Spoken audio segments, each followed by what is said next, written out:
욥기 23장 1절로 10절까지의 말씀입니다.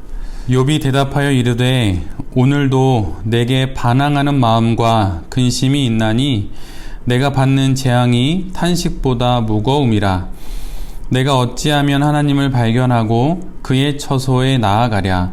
어찌하면 그 앞에서 내가 호소하며 변론할 말을 내 입에 채우고 내게 대답하시는 말씀을 내가 알며 내게 이르시는 것을 내가 깨달으랴. 그가 큰 권능을 가지시고 나와 더불어 다투시겠느냐? 아니로다. 도리어 내 말을 들으시리라.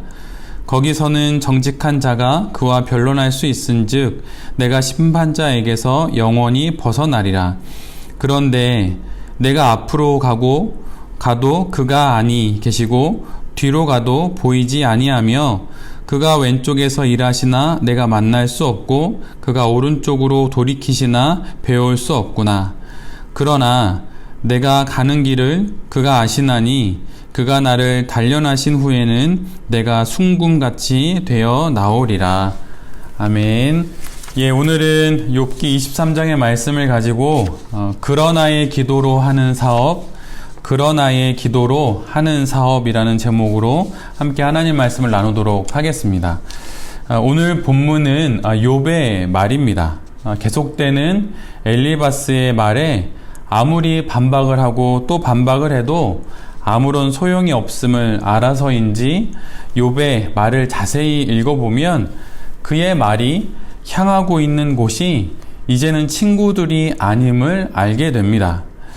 욥의 모든 말, 모든 주장이 받아들여지지 않은 그 말이 끊어진 자리에서 이제 욥의 기도가 시작됩니다. 수긍할 수 없는 주장과 또 받아들일 수 없는 그리고 인정할 수 없는 현실 앞에서 말문이 막히자 이제 욥은 혼잣말을 합니다. 신앙이 없는 이들의 혼잣말은 넋두리이거나 한탄이거나 독백이지만 성도의 혼잣말은 기도가 되는 법이지요.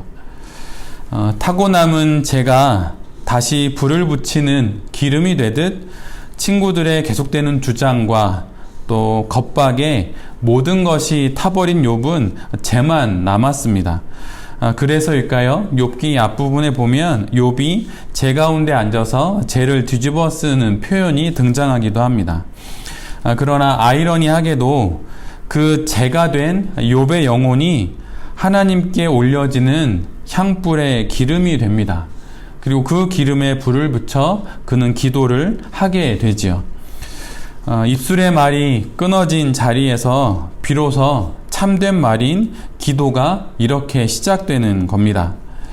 욥은 친구들의 말을 더 이상 마음에 두지 않으려고 합니다. 그리고 이제 그는 자신의 이야기에 대한 하나님의 말씀을, 경청을 요구하게 되지요. 기도와 또 경청의 요구가 한데 어우러져서 영혼의 깊은 간구가 되는 것입니다. 시편 139편 7절로 10절에 이런 말씀이 있어요. 내가 주의 영을 떠나 어디로 가며 주의 앞에서 어디로 피하리이까? 내가 하늘에 올라갈지라도 거기 계시며 수월에 내 자리를 펼지라도 거기 계시니이다.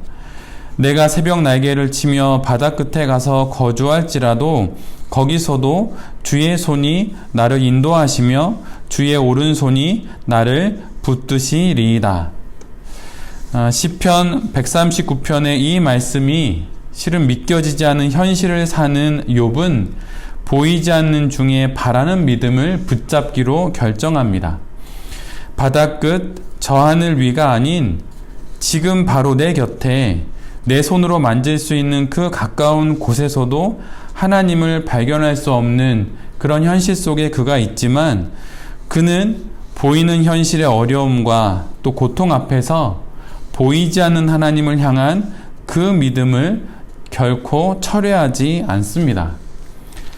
그 믿음을 고수하면서 그는 하나님께 자신의 이야기를 들어달라고 요청하고 그런 마음으로 하나님께 기도를 하는 것이죠.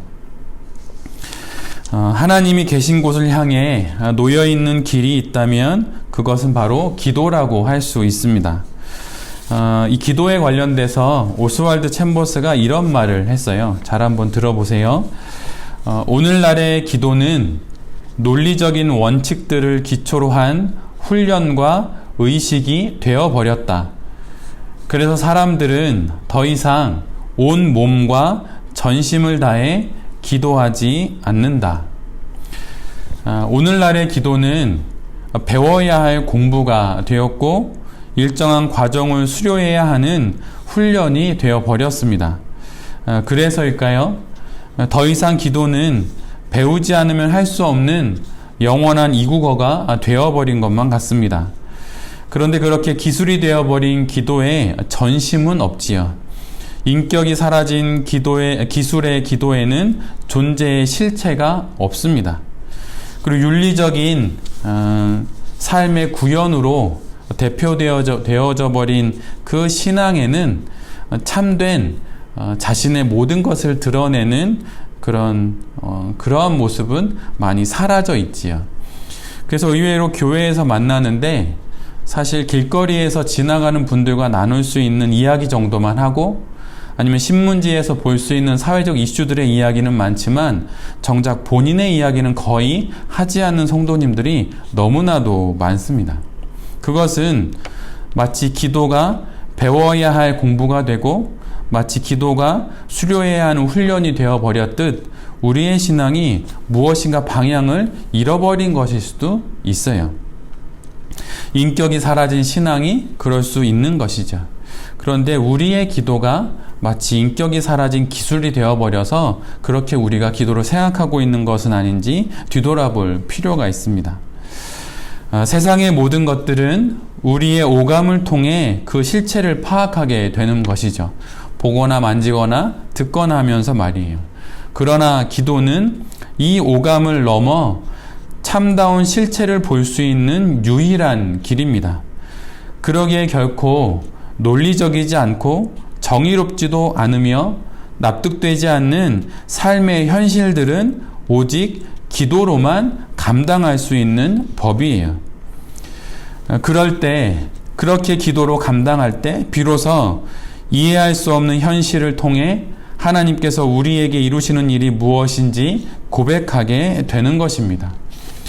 기도 이외에 이 사연 많은 인생, 억울한 인생, 답답한 현실을 견뎌내고 겪어낼 수 있는 방도는 우리에게 없어요. 오늘 본문 8절과 9절에 이런 말씀이 있습니다. 그런데 내가 앞으로 가도 그가 아니 계시고 뒤로 가도 보이지 아니하며 그가 왼쪽에서 일하시나 내가 만날 수 없고 그가 오른쪽으로 돌이키시나 배울 수 없구나. 이것이 우리의 현실이요, 이것이 지금 우리가 처한 인생일 수 있습니다. 그러나 여기서 이 현실의 끝은 이렇게 끝납니다. 그것이 10절의 말씀이죠.